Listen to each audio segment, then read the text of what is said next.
раҳбарони амрико ва Кореяи Шимолӣ имрӯз қарордодеро имзо карданд, ки Доналд Трамп онро фарогир ва бисёр муҳим номид. ин санад натиҷаи музокироти тарихии Доналд Трамп ва Ким Чен Ун аст, ки 12 июн дар Сингапур баргузор шуд.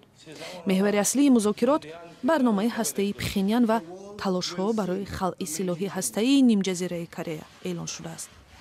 ҳарду раҳбари кишвар аз гуфтугӯ изҳори қаноатмандӣ карданд ва ин музокираро ба хотири сулҳ муфид номиданд. Трамп ҳам дар оғози нишаст гуфт: мо бо якдигар кор хоҳем кард ва бо ҳам мушкилотро ҳал мекунем.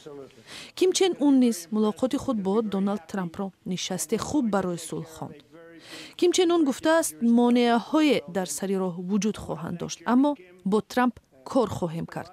раҳбари Кореяи Шимолӣ дар идома гуфтааст, дар гузашта таассуботи қавмӣ ва иқдомоти гузашта монеаҳои ҳамкории пешорӯи мо буд, аммо мо бар ҳамаи онҳо ғалаба кардем ва имрӯз инҷо ҳастем. Президенти Амрико Доналд Трамп бо изҳори қаноатмандӣ аз натиҷаи музокирот гуфт, ки раҳбари Кореяи Шимолиро барои боздид аз Иёлоти Муттаҳидаи Амрико ва Кохи Сафед даъват кардааст.